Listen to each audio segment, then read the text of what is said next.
Good evening, viewers. Welcome to our November edition of our Ask Why program. We are happy to have you viewing with us tonight, especially as we discuss a very important topic, bullying. We have been having, over the last few months, in the local media as well as internationally, a number of examples of bullying taking place in the society. We are seeing it in schools, we are seeing it at homes. So tonight, we thought it very important to discuss the theme, combating bullying in schools and in society. And to discuss this topic with us tonight, we have a very varied panel. We have three young students from the St. Joseph's Convent, St. Joseph. We have with us tonight Kira Hackett, Alexandra Jones, and Dina Moraldo. Thank you for coming with us to discuss this topic tonight. And we also have with us, to my right, a local author, Sally Raghu, who actually wrote a book on the cries and victims of bullies. So we have with us some young people who can give us some real-life experiences with bullying in terms of what they've witnessed in school. And we have our author, Sally Raghu, who actually did some research and from personal experience as well, has done some work on bullying. So just to kick off our discussion, I will ask Sally to just give us just some background into her book as to why she wrote the book, why she felt compelled and motivated to write a book on bullying. Sally? Thank you very much for the introduction, Nadine, and thank you for having me here. I'm very happy to be with the young ladies as well, because I have two sons, and I get very, very happy when I see girls around, meaning daughters, because I always wish I had daughters. In 2012, I would have published this book, but the bullying that occurred before I decided to pen the book happened years ago. One of my two sons was bullied at secondary school for 4 years, and when he was ready to graduate from school, it was then we realized that he was being bullied. I decided to write the book because I wanted an anti-bullying handbook to help parents to identify the signs of bullying and to be able to treat with it as it comes up, because all children are different, but and in my case, there would have been a lot of signs, a lot of signals that were happening around me that I did not realize. I allocated a change in behavior to the fact that he was going through puberty and that kind of thing, and I did not scratch the surface to realize what was happening to my son. He was harboring a lot of negative emotions at the time, and I did not recognize the signs, and this book is a shared resource for the child and the parent. So a victim of bullying can pick up the book and look at how to help themselves. Even the bully can look at the book and find a solution to come out of that type of negative behavior. But most of all, the parents, I'm crying out for a national anti-parenting policy and parenting programs so that parents can better be able to relate to their children and to deal with all the other social issues that can come up in the home. Okay, thank you, Sally. Now, I'll just ask any one of these students to just say, perhaps based on what Sally has just said, from the parents' perspective about bullying, if as from the student's perspective or the child's perspective, why do you think it's important? Or do you think that bullying is an important topic to discuss? Let's start first in the Trinidad society. Yes, I do. I think bullying is very important. Bullying itself is using any sort of influence or strength to persecute or oppress or anything, and that itself is harm, and harm is important. A lot of people push it aside because it's not very obvious a lot of the time, like, you know, aside from actual physical bullying. A lot of people attribute it to kids will be kids, but it is a form of harm, and people need to remember that. And, you know, it's damaging mentally, physically, and that's why it's important in society. Okay, anyone of you want to say anything again on the bullying? I believe that it is important, especially now, because we see so much stories on the news about bullying, that it's a very current topic. Okay. And I think that we need to address it, because sometimes, like Kira said, many people push it aside. Because we just look at the videos on Facebook, we see the news, but we don't really address it and do something about it. because I know one of the, not to jump the conversation a little bit, but I know one of the issues that Sally raised in her book was the bystander or the onlooker. And that's an important point that she raised there. I'm hoping that this program tonight can actually help using Sally's book as a tool and the experiences and suggestions from the students here that we can actually share with the Christian community some information on bullying and how we can do ordinary things to assist. And just to put our conversation in the context of the church and its spirituality, we'll take a break now to look at some quotations on bullying.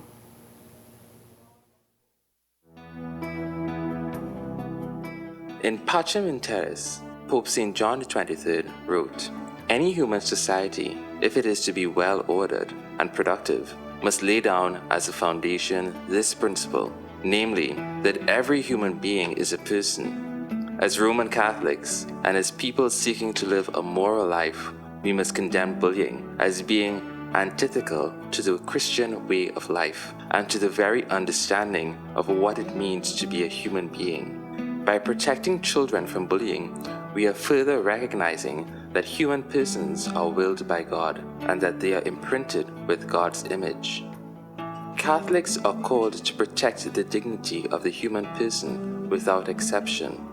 We must recognize that bullying is an attack on human dignity, and therefore we must stand in solidarity with the victims of bullying so as to call for an end to such. In the words of Pope St. John Paul II, life, especially human life, belongs to God. Whoever attacks human life attacks God's very self."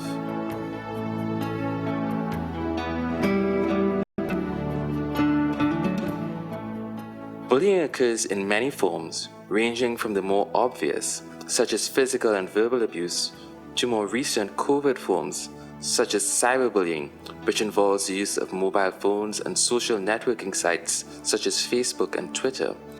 The danger with cyberbullying, though, is that it is harder to detect and is more insidious and harmful in its emotional and psychological impact. Parents, teachers, the community in general, and students themselves have a role to play in reducing bullying. Parents are central to a child's education, and the home is vital to instilling a sense of fairness, tolerance, and charity in personal relationships. Schools also have a vital role to play. Teacher training and professional development need to focus on giving teachers the knowledge, skills, and resources to create a supportive and tolerant school environment. It is also crucial that teachers be sensitive to how students behave and to be quick to identify telltale signs of depression, anxiety, and trauma caused by bullying. Those two quotations actually sets the tone for a very interesting discussion. And just looking at the second quotation, where it speaks a lot about what is bullying and defining bullying, I think I would like to ask our resident author, or local resident author, about what is bullying and how is bullying different from peer pressure? Are they one and the same thing, or is bullying different from peer pressure? What is the difference between the two, and how can we, because young persons a lot of times have a lot of peer pressure, and how do we know the difference when it crosses the line, if it's one and the same thing or if it's not? Well, first, bullying is a systematic abuse of power. A bully is somebody who deliberately sets out to hurt another person. The difference between bullying and peer pressure is that both of them carry negative, both of them carry negative connotations. However, bullying is an abuse from people who do not like you. That is in the context of the child in the school environment. Bullying is being taken advantage of from persons who do not like you, who may be jealous of you, who deliberately want to hurt you. Peer pressure, on the other hand, whilst it does carry negative connotations, peer pressure can also work in a different way, in that if you wanted your child to do something positive, let's say goodwill activities in the society, and they have a certain group of friends who was participating in that, they can actually use that peer pressure a little bit to get the child to do something positive in the society. So peer pressure in itself can, when we speak about it, we think only of the, teenagers encouraging other teenagers to do drugs or to do whatever it can be deemed as negative behavior. But peer pressure can be a good thing. It can actually help you with develop a well-balanced study timetable. It can actually help you because there are friends in your group who will say, no, my exams are coming up and I need to study. So if in that arrangement, peer pressure will probably be a good thing. But most of the time, peer pressure and bullying are very similar because what it does is allow, peer pressure, however, comes from people whom you consider your friends, whilst bullying comes from people who outrightly probably intensely dislikes you or for whatever reasons are being cruel. Let me perhaps ask one of the students, in terms of what Sally just spoke about in terms of bullying, do you think you see bullying in the school environment? We start in the school at first. All the time, actually, and it's subtle. So little things like, I'm not even sure. Especially in girls' schools. It's subtle. Bullying in more prevalent in girls' schools. Okay. Boys tend to take, most of the time, I'm sure there are exceptions, boys tend to take a more obvious, maybe perhaps physical approach, because a lot of the, so it's girls can be catty, they can be covert, and that sometimes is a little more harmful because it gets to you, it eats away at self-confidence and anything else, and then eventually it could lead to dire things like suicide or cutting or something like that. So always in school. Okay, go ahead. Girls also tend to do the cyberbullying thing. Yeah. I think a lot more than boys would. Yeah. Because it's just the way they deal with the situation. When you say cyberbullying, what are you referring to exactly? Like some examples of cyberbullying that girls would do? They would put up pictures of whoever they're bullying and put mean comments, or they'd put mean comments under the pictures that the girl posts herself. They'd speak about her in group chats and then take screenshots and post them, things like that. Okay. Yeah. So that happens very prevalently in the school system. Yeah. Yes. Okay, Yeah. very interesting, because as we speak about the cyberbullying, there are a lot of posts on social media, in particular the Facebook, where you actually see live examples of bullying. And I would probably like to go back to Sally in terms of why do we think that our young persons feel the need to bully? What makes somebody a bully? Well, I just want to mention that the name of my book is The Cries of Victims and Bullies. I do not believe that all bullies, we need to wage war against all bullies, because a lot of bullies are victims of abuse at home, and perhaps a lot of poor parenting skills are happening in the society. And a lot of times, because I did interview a lot of bullies as well, and many times their self-esteem is damaged at home. Things are going wrong at home and they are harboring a lot of anger and so on. And they use bullying in the school as a coping mechanism for this pain that they are experiencing. So when they bully others, they are using that as a coping mechanism, but they are also trying to make that other person feel exactly how they are feeling at home or with the elderly relative or whomever it is. Whomever is taking advantage of them, they tend to use that as I said, as a mechanism to deal with their own emotions. But do you think that the bully themselves understands that? There are bullies who are outright mean and cruel and who fully understand that they are hurting others. Let me just get that out of the way. That there are persons who come from a very positive, praying family, who have everything that seems to be going well for them, and they just do not, their parents perhaps did not teach them how to handle responsibility or even to handle the luxuries that they have been accustomed to. So they see it as a joke, they see it as a game, and they don't realize that they are hurting and crippling a person's self-esteem, or that those words will stay with that person for many years to come. Okay. But let me go to our students now. Do you think that based on what you have observed in terms of things like the group chats, do you think that do you get the sense that the persons who are inflicting those mean activities on other persons, that they are themselves suffering from something else? Do you get that there's any sense of hurt that those persons are experiencing, or you just think that they're just being mean, for the sake of being mean? I would say it will not be all of them. There would be some who would come from, we don't know their background, we don't know the families that they come from, but there would be those who come from households where they are treated with such an aggression that it becomes a norm for them to treat others just the same way. And then there would be others who they just feel like if being mean to someone will be the best way to get what it is that they want out of the victim.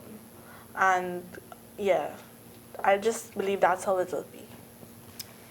For me, with girls in my age group, like what I've experienced, I think majority of the time it's jealousy. So Okay. no, really. So yeah, I agree. So it's about this girl has something they like, or they come from a great family and the bully doesn't, or some material thing. Maybe they have a boyfriend that the bully doesn't have, you know? I don't know. And they feel the need to bring this person down in any way that they can, you know? Because this person seems to have everything and they're just so happy, and they just want to make them miserable because they don't, I guess that they feel like it's not fair that this person has so much and they don't. Okay. But yeah. Go ahead. Hi. I think that's all very, very true, but I just want to refer to what Miss Sai said. I think a lot of it has to do with the power, the imbalance of power. Sometimes bullies come from places or homes or wherever where that they feel powerless. Maybe, you know, it's a divorced home, you don't feel like you're getting what you need, or maybe there's a change in the home, like an illness or a death or something, and they lose this sense of power. And in a child or in an adolescent's mind, you know, what you lose, you immediately find the quickest and easiest way to get back. And you say, okay, here's a place where I can find some sense of power, or some, you know, sense of I'm above, I'm on top of it, and then you go and you hurt another person to find this. So it's a cycle. You lost it, so you try and find it. I think a lot of times that's the situation. I think from the discussions, I'm getting the subtle undertone that the home and the family has a lot to do in terms of either producing the bullies and even perhaps producing the victims, because you speak about, with the issue of bullying, there's the bully and there's the victim. Let's say there are two persons, then you have all the onlookers at the side in terms of witnessing what is happening to the bullying. And I just wanted to I'll ask the students this, like when these bullying episodes happen, no matter what form the bullying takes, whether it's a catty comment, somebody shoves somebody steals, well, I think in our days we steal lunch money, but I think now it's going on to group chats. What happens when that is done? Does anything happen to either the bully or the victim? Is it reported? Does anybody speak to the person who sends out the group chat to say this is inappropriate, you should not do something like that? Does anything happen? Well, back to the peer pressure point. A lot of times, I think the reason for bystander is that you don't want to be targeted. You don't want to go against this big force that's doing the actual bullying. So maybe in the group chat you would say, well, I'm not doing anything wrong if I don't join in, but I'm not going to speak up either because these are my friends. I want them to still like me. So I feel like a lot of that that's probably why there's not a lot of, you know, positive actions, or why there are these gruesome scenes where, you know, kids are getting beat up and there's just a crowd and nobody's stepping in. I don't want to be a target either, which is very, very human in that I don't want to get hurt either. So I'm going to stay to the side, which is something we need to address as well. So I think that's why there's not a lot of response after it happens, you know, for the victim at least. Okay. Yeah, and also, well, from what I have seen, most times when it happens on social media in particular, basically you just end up hearing people talking about it and nothing much being done about it. So there's more rumors than anything else about, well, she said that about her, That's basically what you hear more than you say. Well, unless that bully has a friend and that friend wants to reach out to that bully and say, well, you should not have done that. I'm very sure there are a few times when that happens, but in other instances, from what I have seen, it happens that way, when rumors are shared more than anything else. Yeah, and with what Dana said, it's because they would put up the post and delete it maybe an hour later, you know? Oh, so you can't Yeah, really so trace it. only certain number of people will see it, and those people will tell people, and somewhere along the way, it gets changed, and it just becomes a discussion, about what was said about this person, what did this girl actually post. So Nobody addresses the actual act. It becomes the Yeah. hot topic of the day. Yeah. Just, Oh. Did you see this online? And somebody should think, well, that was actually hurtful. Somebody should have, spoken to the person.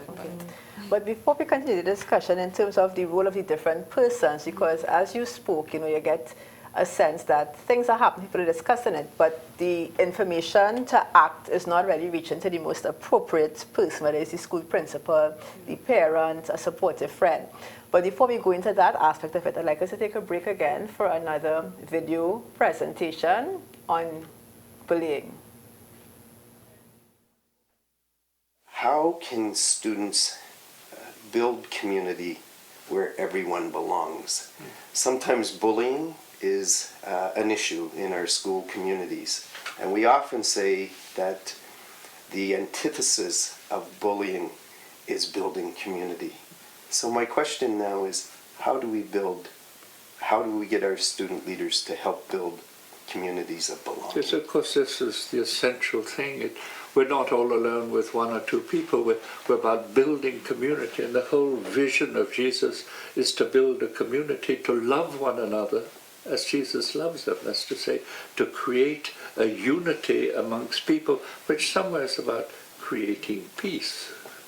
And of course, creating peace is accepting the other different.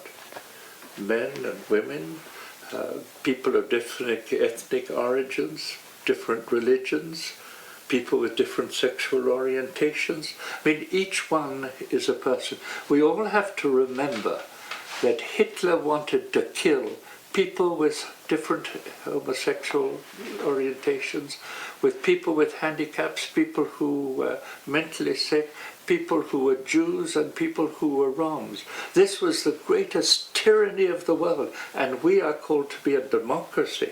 We are called to build democracy, build places of union, of sharing, and help each person just to become fully human.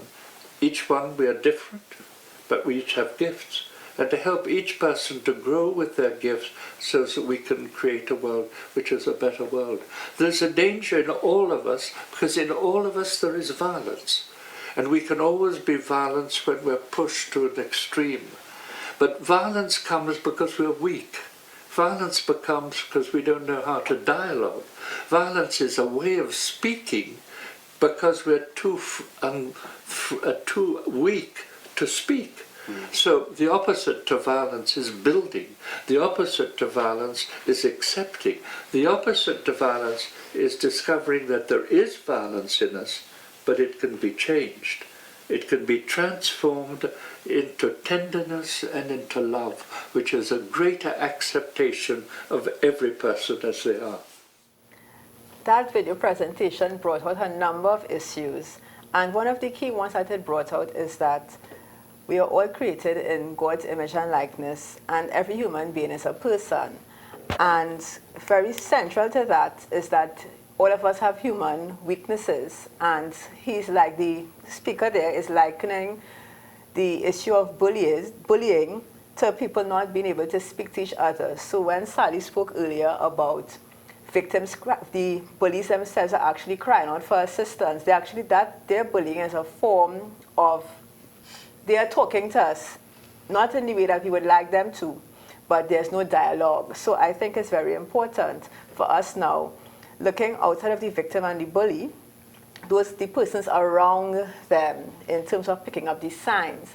And I think one of the first things I probably ask Harry to tell us is to probably, in terms of perhaps adults in the society, not necessarily parents, but adults, teachers, guidance counselors, to first to be able to identify a victim and to be able to identify a bully.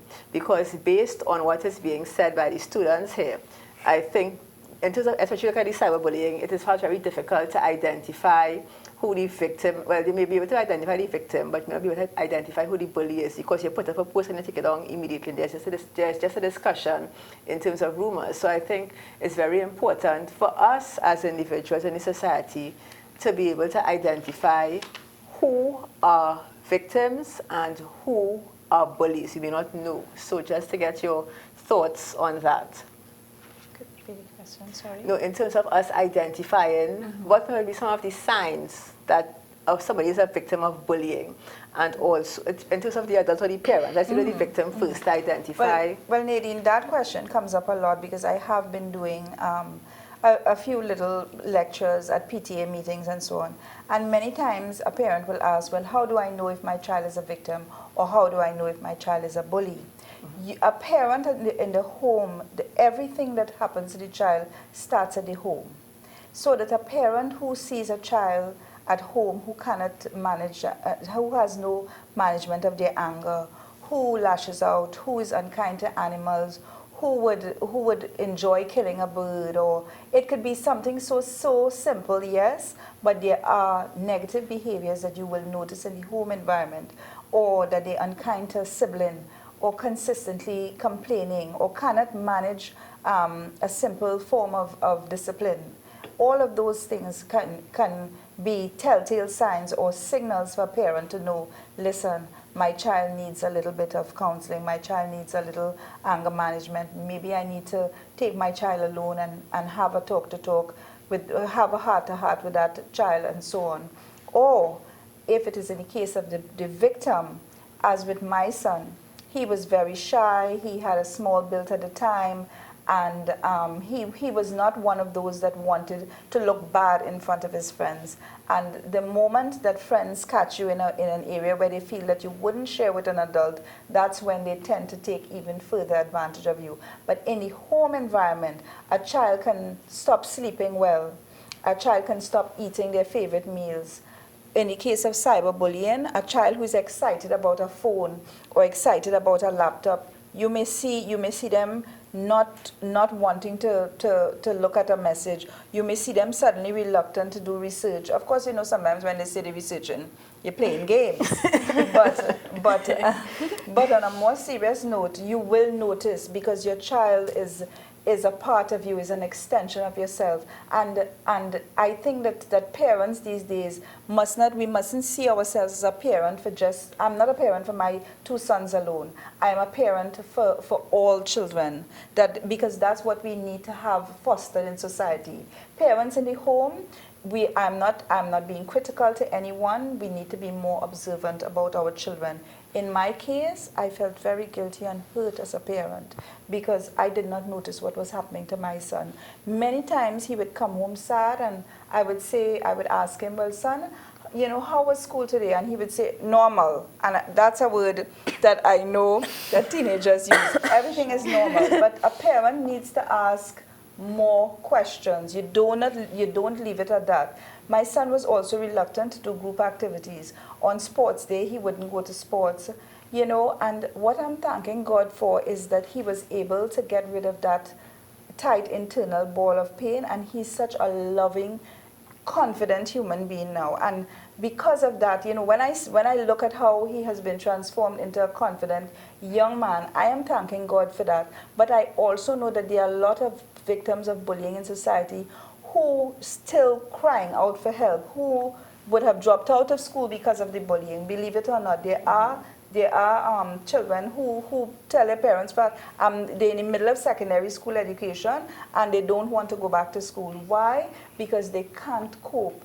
And sometimes the parent goes to the teacher, and I do sympathize with the teachers because I know that a lot of them, they push the curriculum and they have so much on their plate, they don't take the time to observe the signs of bullying. They wouldn't notice that, okay, you know, maybe Alex not happy today, or I find her face look a little sad. How many teachers have that training in bullying? How many teachers actually emotionally intelligent to pick up a difference in a tone of a voice or in an eyes that has, you cast your eyes down or you look worried in some way, and I would pick it up because of my compassion as a mother. I would pick up those things. But I must say that when I went through this experience, I was so busy trying to make a living, you're paying, your loans, and I'm speaking here directly to other parents who I know you're balancing a million things.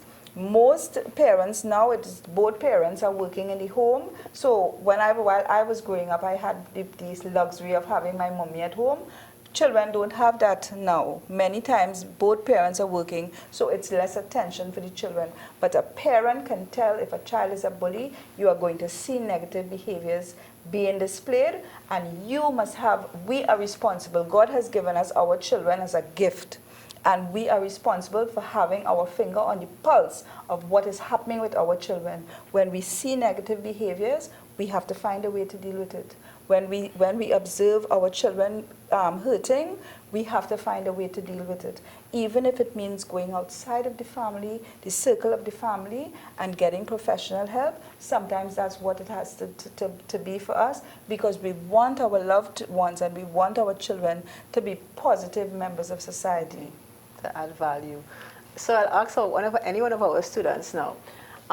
Sally spoke about parents having a responsibility and the adults in the society having a responsibility in terms of being observant to the young people and the children. Do you think that the adults in the society are sufficiently aware of what is taking place in the schools? And I would probably ask you, perhaps if you think the school principals or the school teachers are sufficiently aware of what is happening in schools so that you feel comfortable that you may not be a victim of a bully. And if you are the victim of bullying, if you feel comfortable enough or safe enough to go to speak to the appropriate person. Any one of you, in terms of if you think the school system, if you think that you feel protected enough in the school against bullying. Well, Go ahead. I've never been a victim, so I don't know how a victim would feel and if they'd be comfortable. I mean, from what I see, well, in our school, our teachers seem very, very sympathetic. We have a guidance counselor, so there are things put in place for those things. But I'm not sure if, as a victim, I would have been comfortable going and talking to somebody about it. So. Okay.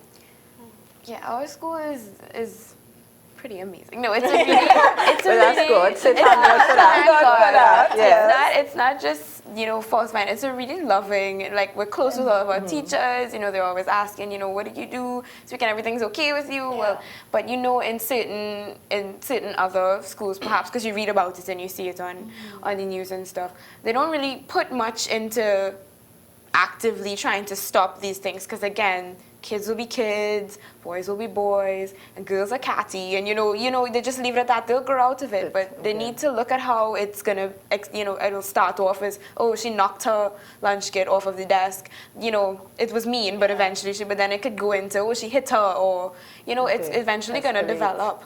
And what a lot of schools probably do is they probably just assign that to the guidance counselor. Oh, we have a guidance counselor. We're sufficiently covered for any sort of bullying. But, a guidance counselor can only do so much for 800 to 900. She can't have her eye on every single student who is a bully or being bullied. So I think a lot of schools need to work on that.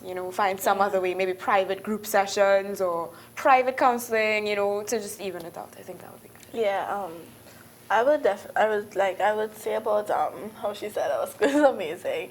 I think there are things put in place for no, it's true. We have I didn't hear what Alex said. in Form 2 we have something life called life skills. skills. And then So we it helps you cope with different situations in life, because we are teenagers. We're gonna encounter majority of life's problems at this age. As a teenager, I don't think Okay, so. well, not most, but we now have to handle things on our own than before. So concerning the school systems, I would say there would obviously be schools where it's not that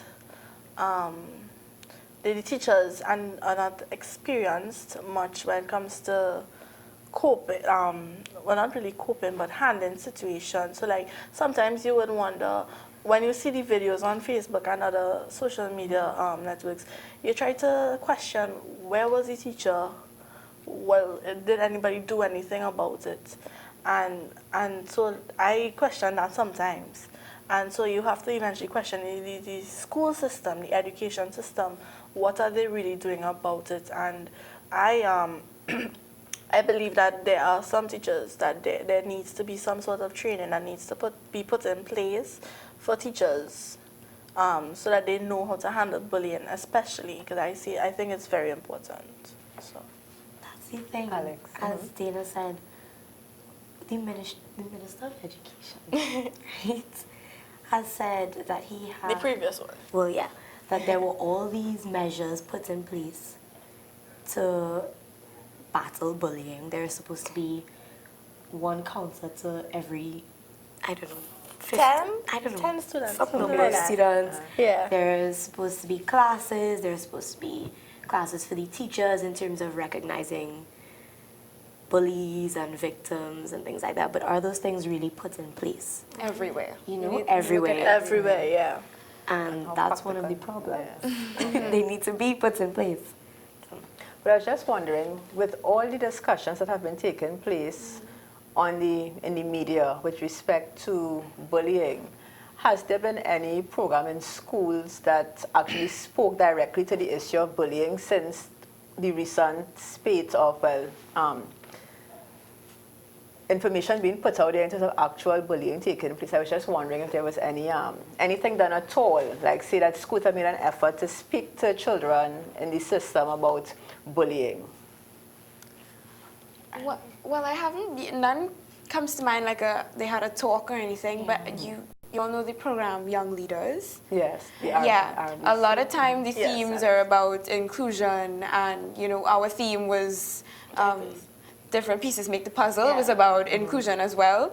So, and when we do Young Leaders, I assume most schools take Young Leaders really seriously. So there are lots of okay, well, a lot of they'll have assemblies, and it usually always has to do with inclusion, and they bring up amazing points, and they have their videos, and then it really gets to see me. But I guess not all schools have Young Leaders programs. But no, I've never really seen like an actual. I know there's the Anti-Bullying Association of Trinidad and Tobago, but I don't think a lot of people are aware of that, because we only recently found it, and we were like, these are things that need to be more in the public, and we need to know the agenda and what's happening, whatever, because it's an amazing thing to form an anti-bullying association. I found that was amazing. Yeah.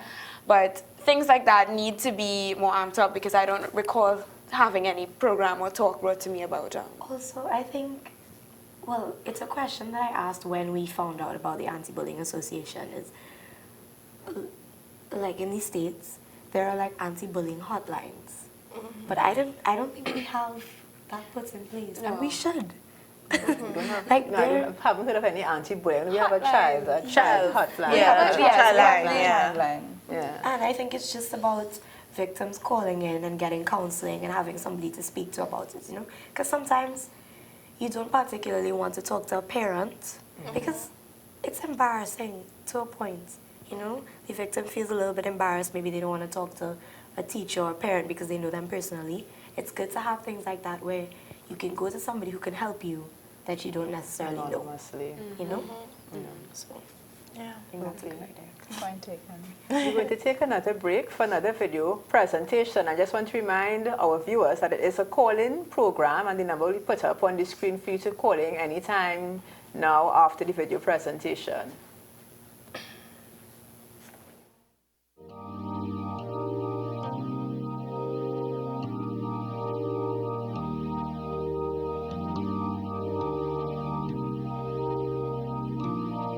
When you try your best but you don't succeed,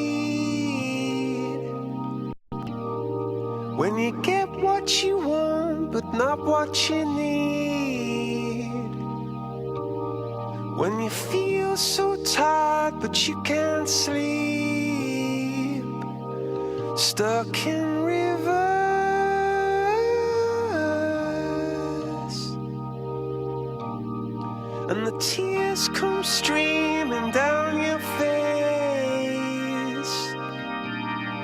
When you lose something you can't replace. When you love someone but it goes to waste. Could it be worse?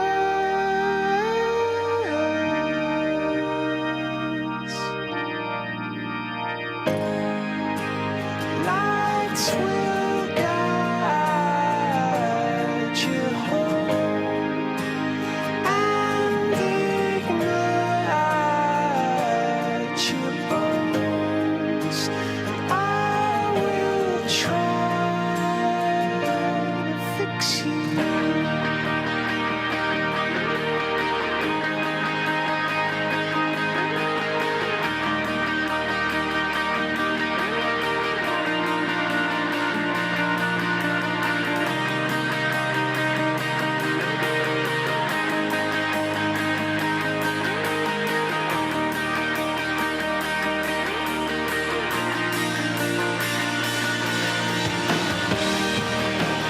See a stream down your face. I promise you I will learn from your mistakes. See a stream down your face.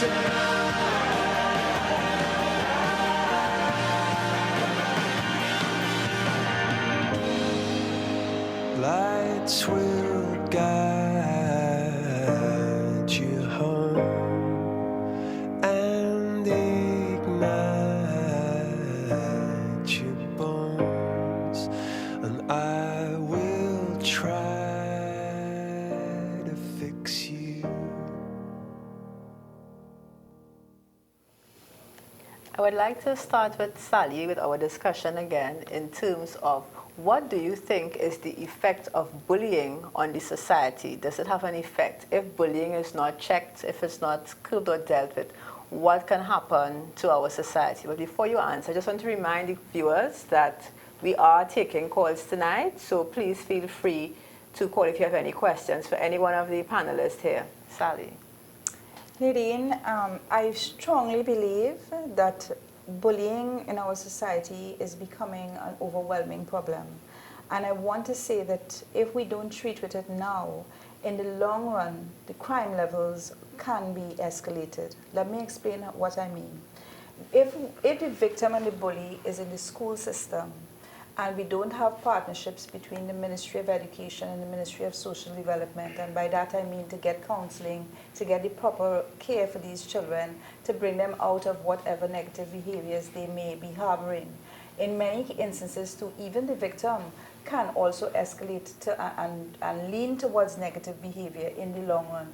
Or sometimes the victim or the bully can drop out of school with very little education. That fact can put them into a vicious cycle of poverty, which can also lead to crime. So that while some people may see bullying as a school thing, it is not just a school thing. It affects all of us. The bullying in the school that is happening right now is a subset of the bullying in the wider society. Children who are bullies, they learn the bullying behavior from the adults. So we are the adults of the society, and we are the ones that carry the mantle of leadership as a parent. Not leadership in the context of being anybody with a large portfolio. I'm talking about when God has blessed you with the gift of being a parent, you are automatically a leader. And by that, you have a responsibility to your child. We need to deal with bullying now. I always try to talk about the 3 Ps. The 3 Ps that I talk about is pray, to pray with your children and for your children. The young ladies that you invited here today from is it St. Joseph's Convent, yes? Mm-hmm. They are, you can tell even by their body language that they are happy children. And childhood, I want to say that childhood is a time to be happy and carefree. And bullying is a nightmare, is an insidious nightmare in our society for children who are being bullied, and for the children who are being bullied at home and become bullies in the school. So when I talk about the 3 P's, I'm talking about prayer, I'm talking about parenting skills, because the parents are the ones that hold the power in society. So parents have to stop trying to put the blame on the school, or put the blame on the teachers, or put the blame on some relative who would have said something negative. Let's stop blaming each other. Let us take the responsibility and ask God for his divine intervention. And partnerships. This is where I talk about the strategic level, and this is where the government can come in, yes? Because the Ministry of Education should forge or partner with the Ministry of Social Development to get social workers to work in a holistic manner. What do I mean by holistic? Not just the child has to be counseled. That social worker or that guidance counselor has to talk to the child and has to get the parents involved as well. Because if your child has hospitalized another child, expulsion is not the answer, because they're gonna get back into the school system or another school after a while, and it will just perpetuate. So that we need partnerships as well with the Ministry of National Security. When children are at a Form 1 level, they are keen to learn and to grow, and they are excited. Get the community police to come in at that time and speak to the children about the consequences of bullying. And in the adult world, it's called what? It's called abuse. It's called, there are different negative connotations with it. When you leave school and you're a part of the larger society, there are consequences for crime. So the children need to understand. And when the children do not have, sorry to keep rambling on. You're not rambling. When children do not have respect for authority in the home, for the mother or the father, that escalates to the school environment, because they are not taught respect in the home environment. So they go into the school and they don't show respect for adults. And if they do not respect the father or the mother figure, they do not respect the police figure, because that's the figure of authority. And that is what causes the problem to deepen. So that we really need to deal with this problem of bullying, because it has rippling effects, and a curious dark residue is precipitated because of the negativity that is caused by the bullying in our society. Not to cut you, Sally, but we have a call. Good night, caller. Welcome. Good night. Is the caller still there? Okay, we lost that call. Do you have any comments, in terms of the effect of bullying on the society and crime and what is required? I completely agree with Miss Sally. I know you can call me Auntie Sally. Right.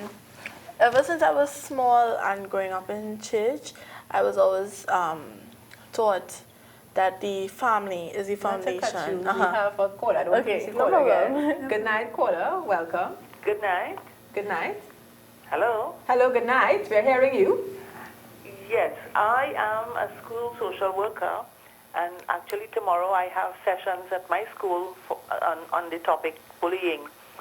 And I agree with the author that parents need to get involved, because most of the times when your child is a bully, what you find is that their parents have a tendency towards bullying as well. If not bullying them, they bully the neighbors, they bully their husbands and wives, and they too tend to exhibit that behavior. The children come to school with it. One of my students was taking money from another child, and he declared he didn't know that was bullying. So we need to get the parents involved if we are to treat with bullying seriously. Thank you. Thank you, caller. Dina, sorry, you can go Yeah. ahead. Yeah. Yes, so I was taught from small that the family is the foundation of our society. And so the role of the parents are obviously essential. So I remember you talking about the vicious cycle. I remember learning that in Spanish of our subjects, where when the abuse and the violence starts at the home, the children imitate it and they use it in the schools and wherever they are. And not just the imitating part of it, but it's something that they're accustomed to from small. And I find that so sad, but it's the reality That's of what it. they know. Yeah. And yeah, that was about it. Okay, I Kira. want to address the dark residue you were talking about. I agree so much. People don't understand what bullying can do to a Can do. person. Like, okay, suicide is the third leading cause of death in teenagers, and almost half the time it's because somebody was persecuting them, maybe in school, maybe at home, but it's all a form of bullying. And people don't realize how that taints a person. They end up hurting themselves, hurting others. I feel like people need to know how important it is. Okay. We have a call. Good night, caller. Welcome. Hello. Hello, good night. Hello. Hello. Hello. Hello, good evening. We are hearing you. Hello. Good night. Hello, good evening. We are hearing you. Yes. I have a little relative who is a victim of bullying in the South. I guess you all heard about the insecticide stories, right? Mm-hmm. And what I'm feeling is that sometimes the parents are the ones who don't take time out to speak to their children or find out more about certain things, because the parents of the children who did it, some of them, I didn't say all, are so thing like if it's the victim is the wrong one. You understand?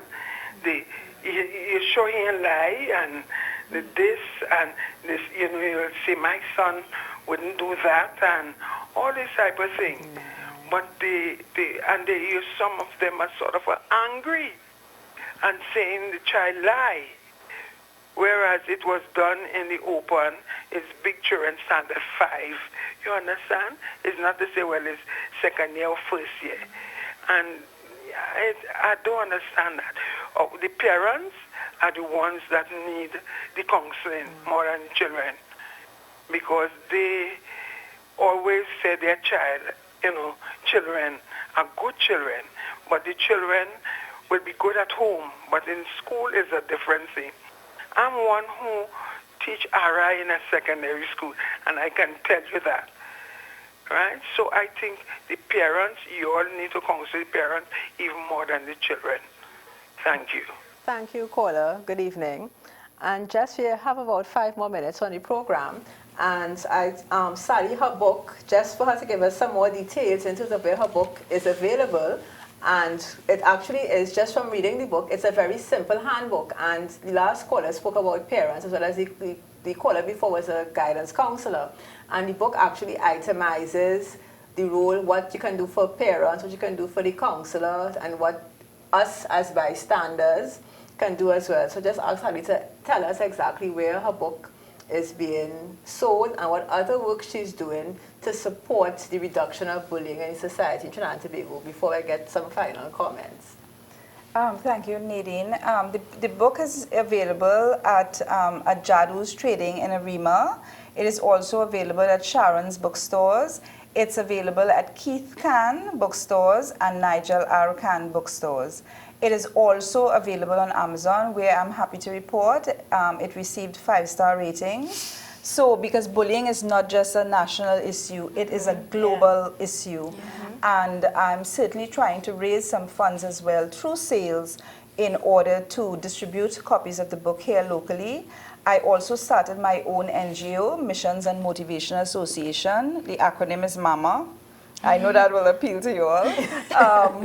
I want to use MAMA as a foundation and to be able to offer the same life skills training that these young ladies referred to. I think that is very important, but not just for the teenagers, but for single parents. I want to have national parenting skills programs. I would like to get retired teachers who are willing to do counseling and so on. A lot of them have years of experience in social work, and we have a lot of idle resources throughout Trinidad and Tobago, so that we want to really look at dealing with our issues, and we do have the resources to do it. I want to also say a special thanks, if I may, to Mr. Raj Jadu of Jadu's Trading in Arima. He has recently been very instrumental in helping me to market the book. And sometimes as a new author, as I said, the book was published in 2012, it can be sometimes difficult to get people who share that passion to help others. And Mr. Raj Jadu is one of those people that I have met recently who I'm happy to report has that kind of heart and who wants to make a difference. So that it's available on Amazon, so please share it with your friends. And it's available at at Jadu's Trading in Arima, Keith Khan, Sharon's, and Nigel R. Khan bookstores. Okay. Just as we seek to wrap up, a key word that came to me during the discussions that we didn't really discuss at all was forgiveness in terms of moving forward, both the victims of bullies in particular, and perhaps the parents of victims and the parents. Like a lot of time in terms of the bullying situation, you speak about parents, and you usually have two opposing parents, the parents of the bully and the parents of the victim, and the caller spoke about the issue of denial. My child will never do something like that. And we see it on the news. Yeah. All the time. When somebody's accused of crime, nobody ever realized that person would do something like that. So I think a key aspect, a Christian principle, Christian principle of forgiveness in terms of one of the mechanisms as well. Sally has spoken about the 3 Ps, but I think forgiveness is also a critical ingredient for particularly the victim in terms of moving on and becoming a better person. So you have just 2 more minutes to go. So I'd like to ask our students if there's anything that they want to share with Trinidad and Tobago about bullying or ensuring that our school system is a comfortable one for young people. Okay, well, stories like that, young boy and South, it really hurts your heart and makes you wonder. And I do believe forgiveness is a key, because if you hold on to something like that, it's going to ruin you. It's going to, build up in your mind. So at some point you need to be, I am above this, I am better than this, and you need to build on your life. And I think that's why forgiveness is a key part. I mean, you probably won't forget it, but I think forgiveness is a key part. As for everybody in the community, you need to remember that you need to do something. If you see something happening, I'm not saying you need to be a hero, but you should do something. You should report it, or you should try and stop it, or something like that. Yes. Okay. Not even just the victim forgiving the bully, but in terms of the bully forgiving themselves. When they get past it, because guilt eats away at a person, they need to be able to forgive themselves and move past it. Yes, and I just encourage everyone to just continue to have that love. I mean, it's going to be hard as you talk about the forgiveness. It's hard to forgive someone, but that love that you learn just from simply learning it from God's love is just great. And I think we need to learn how to express it, so yeah. Sally, anything? I just want to say for parents, let's try not to just be a parent to our own children, but to all our nation's children. And I'd like to thank our panelists tonight for sharing with us, and particularly students. I hope that you are happy to be here. And I just want to remind our viewers that every human being is a person. We are all made in God's image and likeness, and it's important for us to appreciate the other person. And if you have the principle of doing unto others, do unto others as you'd have them do unto you, we would really have a much happier society. And we spoke about building communities, and we all want to ensure that each of us, our young persons in particular, end up being valuable members and assets to the society to make a better place for us to live. So thank you for viewing with us tonight. Good night. See you next month.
Good evening, viewers. Welcome to our November edition of our Ask Why program. We are happy to have you viewing with us tonight, especially as we discuss a very important topic, bullying. We have been having, over the last few months, in the local media as well as internationally, a number of examples of bullying taking place in the society. We are seeing it in schools, we are seeing it at homes. So tonight, we thought it very important to discuss the theme, combating bullying in schools and in society. And to discuss this topic with us tonight, we have a very varied panel. We have 3 young students from the St. Joseph's Convent, St. Joseph. We have with us tonight Kira Hackett, Alexandra Jones, and Dina Moraldo. Thank you for coming with us to discuss this topic tonight.